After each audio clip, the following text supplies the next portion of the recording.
ایک مسئلہ سماعت فرما لیجئے، چونکہ آج رویت ہلال کمیٹی بیٹھی ہے، پتہ نہیں چاند نظر آیا ہے یا نہیں، ہمارے علم میں نہیں ہے، لیکن جب ذو الحجہ کا چاند نظر آ جائے تو قربانی کرنے والے جو حضرات ہیں وہ اپنے ناخن، اپنے سر کے بال، اپنے زیر ناف بال جو ہیں وہ اگر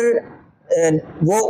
نہیں کاٹیں گے تو یہ مستحب عمل ہے، چونکہ اس کی مشابہت حج کے ساتھ ہے، حجاج بیت اللہ کے ساتھ ہے۔ اگر کوئی شخص ان 10 دنوں میں قربانی کرنے تک اگر وہ ناخن، بال، زیر ناف بال نہیں کاٹتا تو قربانی کے ساتھ ساتھ اسے حج کا ثواب بھی عطا کیا جائے گا۔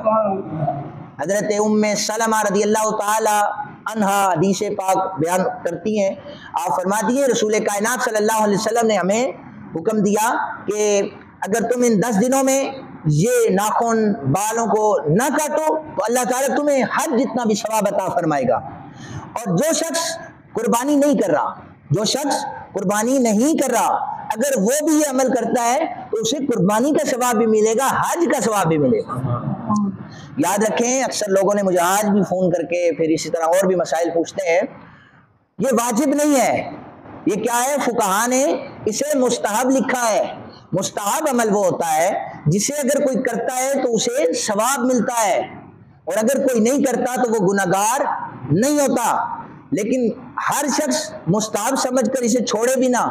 کیونکہ اگر وہ چھوڑے گا تو اس کا مطلب ہے ہم نیکی نہیں کمانا چاہتے، تو پھر صحابہ کرام کی سنتوں پر عمل کیسے ہوگا؟ وہ تو نیکیاں کمانے میں حریص ہوتے تھے۔ اگر کوئی شخص اس پر عمل کرتا ہے تو اسے اجر و ثواب ملے گا۔